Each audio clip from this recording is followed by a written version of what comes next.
আসসালামু আলাইকুম ভাই বোন সবাইকে ভালো আছেন? আশা করি আলহামদুলিল্লাহ ভালো আছি। সবাইকে জানাই ঈদুল আজহার ঈদ মোবারক।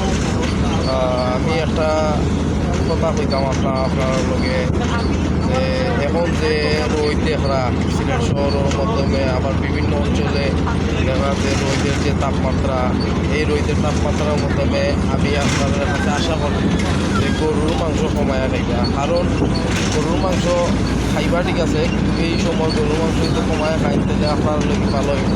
কারণ এই গরমের মধ্যে গরুর মাংস খাইলে আপনারা আরও শরীরের অবস্থা খারাপ হয়ে দিব।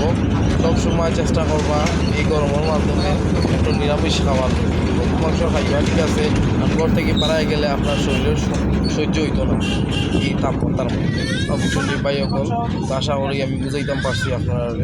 সবাই ভালো থাকুন, সুস্থ থাকুন, আল্লাহ হাফেজ।